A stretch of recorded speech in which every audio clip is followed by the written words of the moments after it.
ركز كويس، انا عايزه احمد يموت حالا. تمشي من قدامي وما اشوفش وشك. يلا. ايه ده ايه ده ايه ده ايه ده؟ إنت اللي جابك هنا؟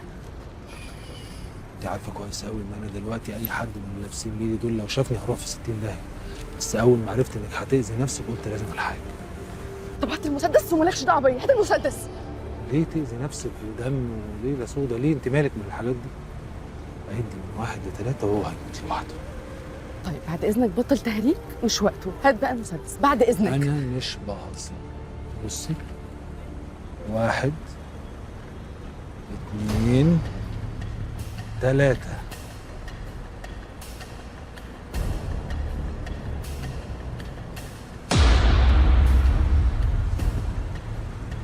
انت بتعمل كده ليه؟ ده موضوع كبير قوي، هجاوبك عليه بس بعد ما تجاوبيني على سؤال. تعرفي واحد اسمه عاشور السايس؟ عاشور السايس؟ لا. اطلع بينا بقى ايه وهحكي لك في السكه.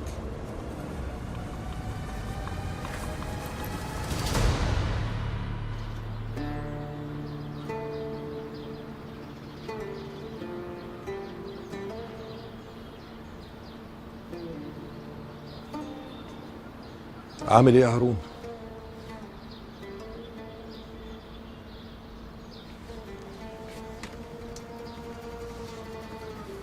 انا عارف انه احساس صعب، بس انا عايزك تمسك نفسك شويه عشان تعبك ما يزيدش. خليه يزيد. انا عايز اموت.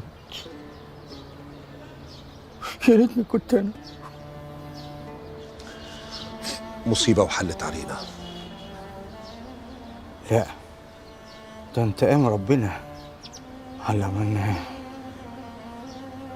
طبخنا السم واكلنا لعيالنا بايدينا من غير ما نحس.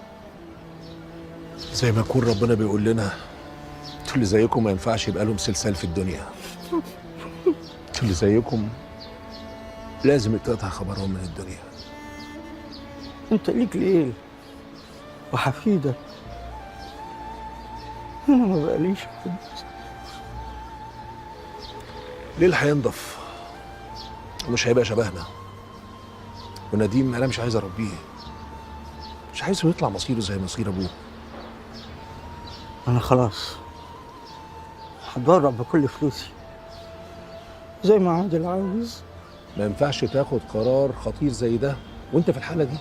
انا خلاص خدت قرار. انا مش عايز حاجه، مش عايز حاجه.